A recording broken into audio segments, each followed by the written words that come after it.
talfal nei fo ia uli Samoa le whapoponga o tala lau le Geopolencia. Ua ta whele lafo le taitai o le HRPP, mlana vang wha upwhai o a ngai le malo ina ua tu whaatasi. Mai le vang wha upwhai le fas wha tuatua le tua Samoa o tasi e te ena malosi le lafo o le wha tuatua ina o le pale mia mlana kapneta. Ma fola fola ia le fionga le pale mia fia me nao mimta a faltulanga o ia il pale mene pe a whai elang langoina le lafo. A le HRPP o lorna fautua ina lo le aul malo e whata apel pal mene ai whail palo ta tele. Peitai na whaia ina leo sofa inga le HRPP e ala ila na lafo i le umane tolu sulfa i le sefulu male lima. A wha maunia le lafo o le a o fautua ina. Le a o le malo mo sana polo inga i whata ape ai le pale mene mo le whaia o se palo ta tele. General election. Ate ena le la. Ole a whaawa upea. Le whainga malo ni. Kau whiunga i fung fitalai. Ia, tato panga solo ia e la. Ia, ole tato palo to wala au tato. We langolongo ina le lafo utulai mai. Ono po tulepa fatelofa o elua sa ilele mali le ngoi. Ono po la wofo fono toe no fisili bia la wofo. Ono po lo au sola mal malo kene tisio.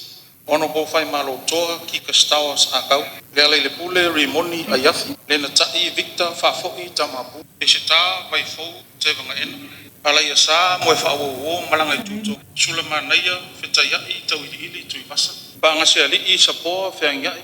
Ali male manu moti mo moe mausu alofa tu au le ana Roni Bosini ai ono tile ngafa wa ava sului malo amtama lupe matasila ngalu male mana tolongata tongia tile leia o la tau ele langolango ina lafo se tutulai mai ono ko fieme Naomi matafa ono ko tuala te vanga Josefo Bonifacio ono ko lautimu ia welese vai ono po olo fiti a foa vai ono po le tinu Wayne Soyalo ono po valasi lua pitufanua to manga tafito selsele ono po fawalo Harry Jeffrey Schuster ono po langa aya te tu out funga ono po new ava eti la malolo ono po matamua se manu vasati sili pulfan ono po se ula yoane ono po mau si osi pui mai ono po tōtu sulu setu pose sa le sa siusta. Ono po lau mutia manu wrinkle and persel.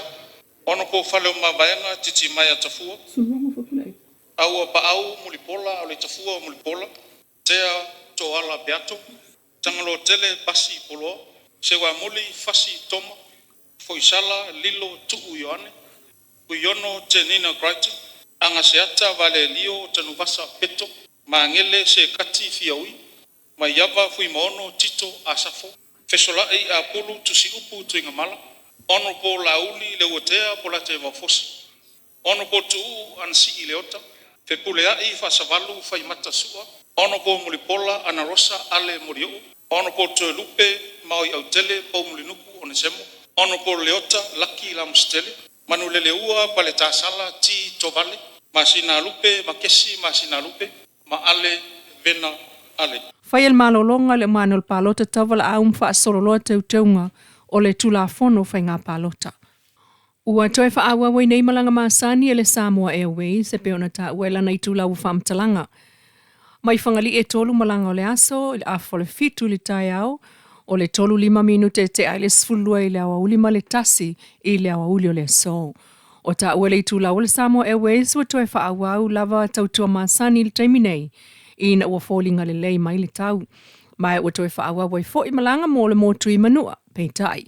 O le saunga le mua pā sese ma le tanu olo ave i ail wha mua mua. I wha maunga pulenga le Samoa Airways sal mai oktopo le tau sanga lua o lua tolu lua o lua whaan wha atino a ili whainga wha ambai o tula fono. E so e umail au whainga ringa pele o a fia i fuala au wha sama le ava malosi. O le nei whainga wha ambai o se la sanga tā ua le wha le a tilu saunga le mu.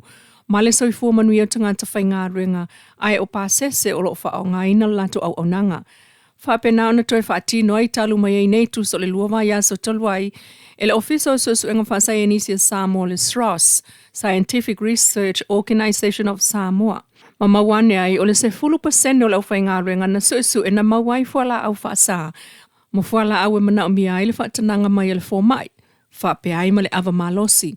O ta uele Samoa Airways, o ngā māsani ai lava lea e le na o Samoa e a awhiai e whapena fo isi e tunu o le lalulangi. Pei ta isa vave fo i ona tali atu i aile pule ngole Samoa Airways o le to'atolu na mawaifu ala au whaasaina sa whaatali se whaaiunga mai le pulenga whaatonu o company valele. Ai o le to'ono na mawai awa malosi le taun unga o la tausu suenga na watu iei tusi la patai ma toe whai ai a la tausu enga ma whaatali se taunu unga o nasu suenga.